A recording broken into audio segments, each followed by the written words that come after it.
Stem Point Capital. I haven't heard a lot of these guys. Oh, that's a Leucadia.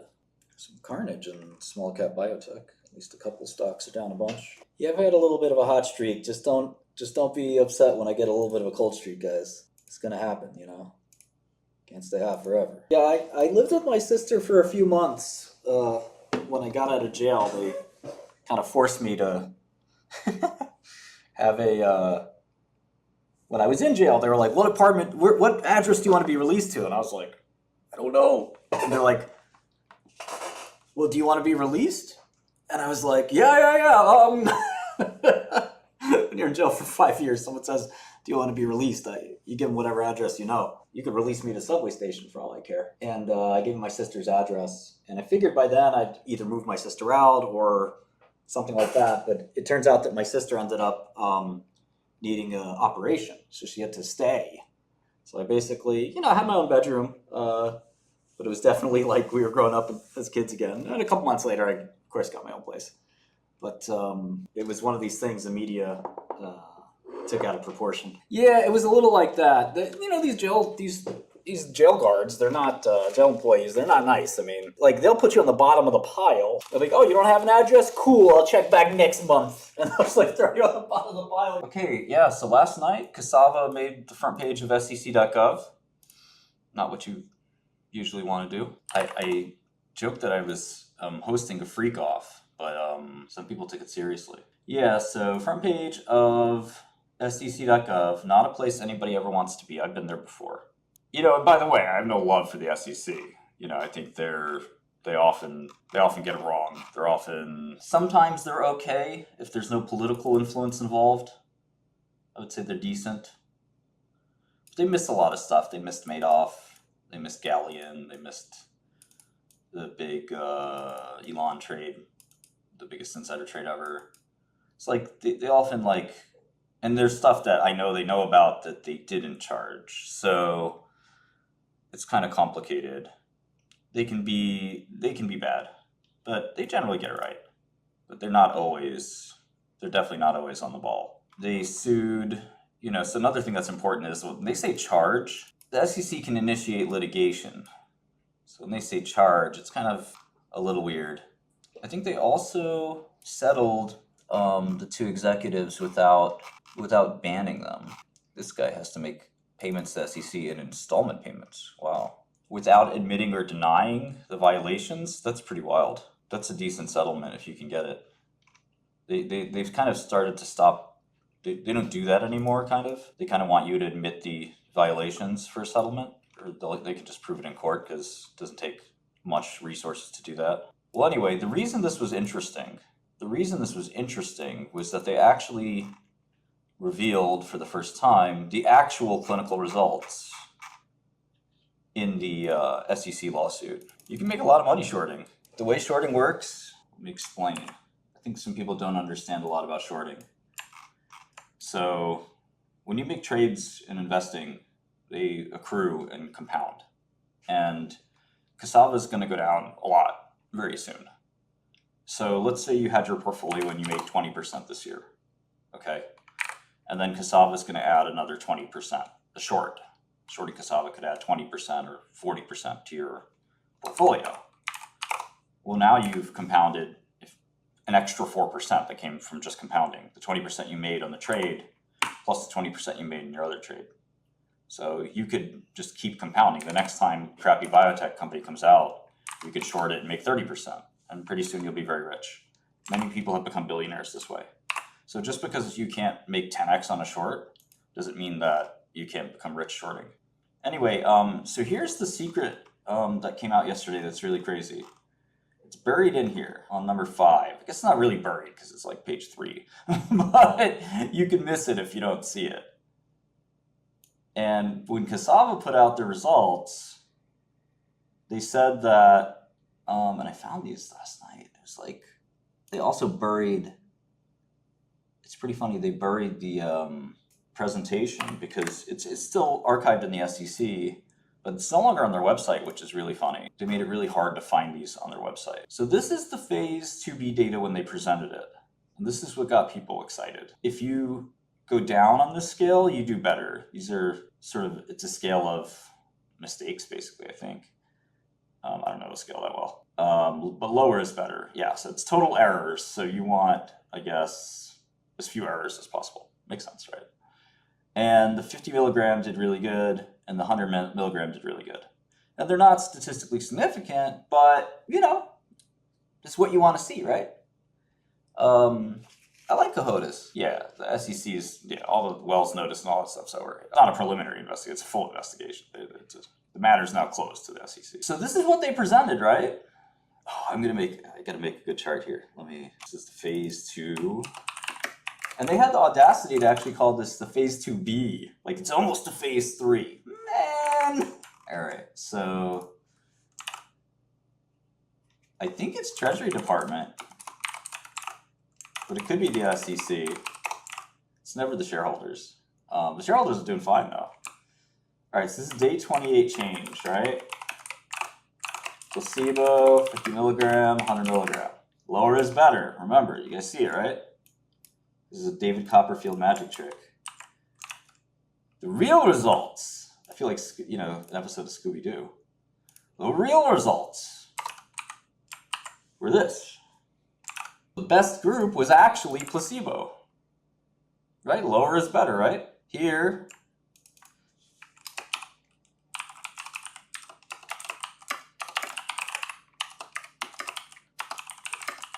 they did a Taylor's version, which you can do in music, but you can't do in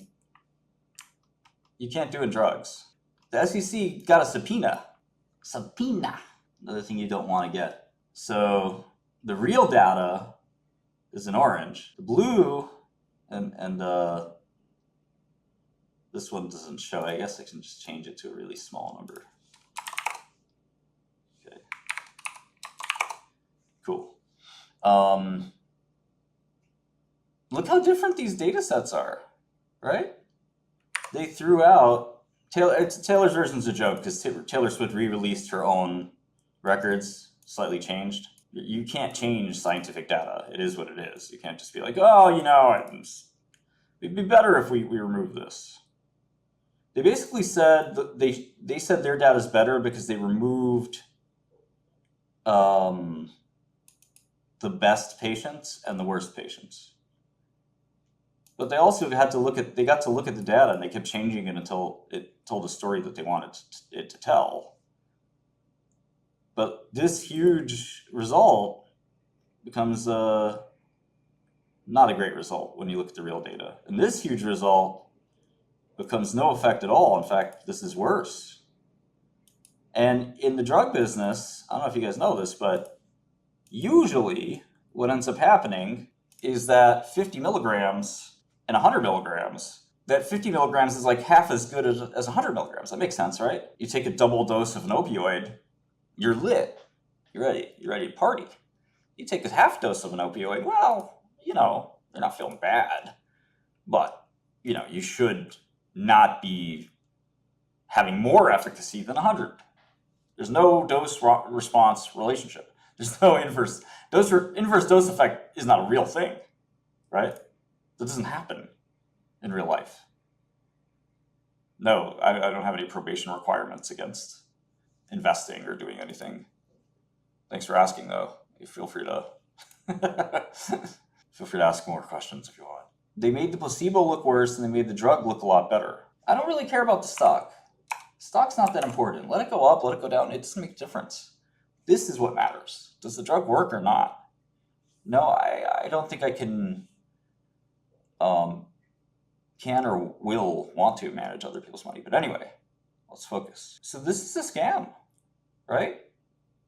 No, the phase 3 results are still relevant because, you know, that's the final proof. But there are basically 2 or 3 pieces of evidence that are really important here. This was one of them. The early hints that the drug might be working. You got an Alzheimer's drug. This is a little memory test. It's early. It's only day 28. It's a little hint. Might get better. Maybe what happens at day 90? What might happen at day 180? We don't know. But it's a nice little hint. Things are going in the right direction. you know, they're going in the right direction after you change all the data and you lie about it. They excluded half the data and they kept excluding until they got it to look good. It's no different from having the answer key to a test or something like that. I mean, it's really, really ridiculous. Like I don't know how you can really sleep at night with something like this. It's a publicly traded company. You're dealing with human beings with Alzheimer's. This is not a hedge fund where rich people put in millions and make even more millions. Right? This is a big deal. They couldn't imagine doing something like this, even if you were desperate. The sugar pill beats the drug. Right, exactly. I'm not missing anything. I've looked at these kinds of drugs my whole life. I made these kinds of big, bold bets my whole life, and I've almost always been right. Samson has a good question. Why do people not pull out, so to speak? Well, markets are odd. And most of the time markets are efficient, but sometimes they're not. And sometimes markets aren't efficient, especially in good economic times where cash is flush and employment's really low.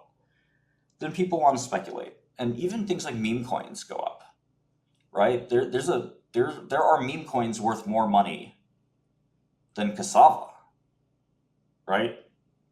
There are literally tokens called like 𝗕𝗲𝗡𝗏 that are worth more than this, and there's no acknowledged utility. You know, there isn't necessarily a correlation between, you know, every single stock being efficient. And no, things like this don't really squeeze that way. Sorry. You know, I've been around the block. It doesn't really, some like Herbalife or whatever. Drugs just work or they don't work, and that's it. That almost never happens. If you can find an example of that happening in medicine, let me know. I mean, I'm only, you know, the pharma bro, but maybe you can find an example, you know, I don't know about. Okay, so that's kind of major piece of evidence 1. Major piece of evidence 2 is here. I gotta make this bigger, but all these models are on my GitHub, by the way, so you can download this, and you have the same files that I do. I work for you. Yeah, I should tell 𝗥𝗘𝗄𝗧 to short this. There's another hedge fund I was friendly with many, many years ago. Maybe 10 years ago, 12 years ago. I might give them a ring as well. I haven't talked to them in 7 or 8 years. So here's the second piece of evidence. And again, here's this thing right here, the percent difference is really an egregious lie. They're basically trying to say that the drug beat placebo at 𝗕𝗏𝗃, but the problem is there's no p-value, and a 0.6 difference is not a real thing. The other question is what happened to the patients in the trial? I thought this was a 220 patient trial. What happened? It's funny, in biotech sometimes you have to be like an investigative reporter. Total of 200 participants. What happened? It's not 200. Did they do the same thing again? Did they lie and change all the data? Why hasn't the trial been published? These are great results. Why isn't the New England Journal? Well, they're not great results because it's not statistically significant. But man, you know, you should be able to publish this in the Journal of Alzheimer's Failures. But this isn't good. This is really bad news. Why? We did this little analysis of what happens in most phase 2 to phase 3 clinical trial translations. Here's just a brief look at some of my research. I made a whole Alzheimer's spreadsheet, and it's actually in the folder I was talking about. You guys can download all these files. And I want you to take a look at this. This is the change in 𝗕𝗏𝗃. Do you see this, chat? From phase 2 to phase 3. Okay. Efficacy doesn't get better, right? It gets worse. So 𝗕𝗏𝗡 went from a benefit of 4 to a benefit in phase 3 of 0.1, failed. Same thing happened with Vivek's drug, 1.3, which was kind of close, to 0.4, which failed. Let's leave 𝗕𝗏𝗡𝗏 aside for a second. Same thing happened with one of the most famous drugs ever, 𝗣𝗡𝗬𝗪, 2.3. That's really close, right? Let's just do a bigger trial. In a bigger trial, it should be 2.3 again, but the p-value will be really good, right? Just add more patients. They did that. The effect size disappeared. Lecanemab and donanemab both shrank as they went from phase 2 to phase 3. You hone in on what the real effect size is, and the p-value is really statistically significant. It's 99.9%. This is not due to chance. And that is very likely extremely close to the real effect size. That's what a confidence interval tells us. So 𝗕𝗏-flim is going to go from 0.6 to what exactly? It's going to get better?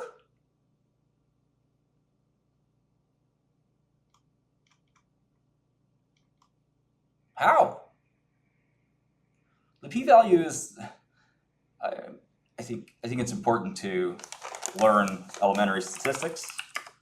But the p-value is technically, I mean, the exact definition is that I think it's that you can reject the null hypothesis. How likely these observations would be if the null hypothesis was true. So the null hypothesis is that the drug doesn't work. Okay, so here's a drug that does work.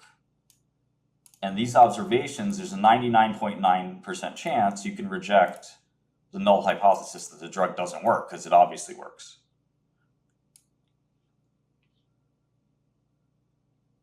It's okay, it's not, so you want less than 0.005, you don't want more. Less than 0.005. Yeah, it's hard to short, there's not a lot of shares available, it's expensive to short. But in my experience, like, you make a decent profit and move on. It's not like, you marry this stock. You should never marry any stock, right? You should always be vigilant about your money. People who are in this stock, they hate money. They want to get rid of their money. I don't hate money. I respect money. I like money. I want to accrue more. But if you marry a stock and you become a cultist, you basically hate money. Why? What did money do to you that you hate it this much? I mean, I think it's okay to love a stock and be really excited about a stock. But I don't think it's okay to be blinded to the idea that I could never sell it, or that there's no way my thesis is wrong or something like that.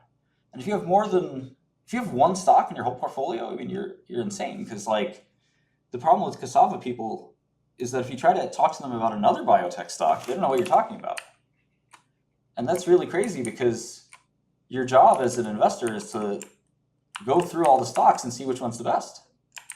Here's, and again, you can download this list from my GitHub. Here's 400 biopharma stocks. It's a very incomplete list, by the way. There's about 3 or 4 times as many. Right, here's 400 biotech stocks. Go through each one and you tell me you're sure that Cassava number 182 is the best one. Can you do that? Can you go through every one of those? It's hard, it's a lot of work, right? So why bother? Just pick one and pretend that it's the best thing ever. I could do the same thing with this company. I don't even know what they do. Veru.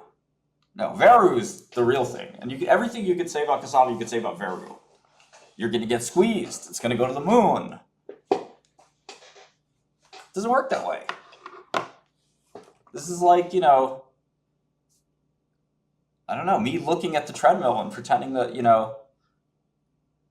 I just ran 20 miles. It's great. No, you gotta put the work in. And so if you can't tell me that Cassava is better than Emergent or Erasca or Keros, every stock's better than Ginkgo, or Everest Medicines, or Chimera, or Celldex, or Atai, or any of these other companies, then what are you doing? Pretending that it's the best stock ever. Because how do you know? Retrophin did really well. Cassava did not, is not. Yeah, exactly, Wojtek, it's gambling. Okay, so those are the 2 kind of key pieces. Cassava doesn't make money, they lose money. That's good, Peter selling Palantir, he did a great job. Doesn't mean the company can't still the company will go on, and hopefully it gets even bigger, but he's allowed to sell. Let's look at some stocks, okay? Cassava stock is down. I mean, they have to write a big check to the SEC, which doesn't help. Sometimes when companies' drugs fail, they can kind of hang on with whatever cash they still have. Now, I subtracted 40 million here. They'll probably lose another at least 20 million by the end of the year. Maybe even more like 50. So they'll only have $2 in cash at the end of the year. And more likely than not, the stock will trade below cash because they're just going to continue to burn it. So around $1, the stock will probably go to $1.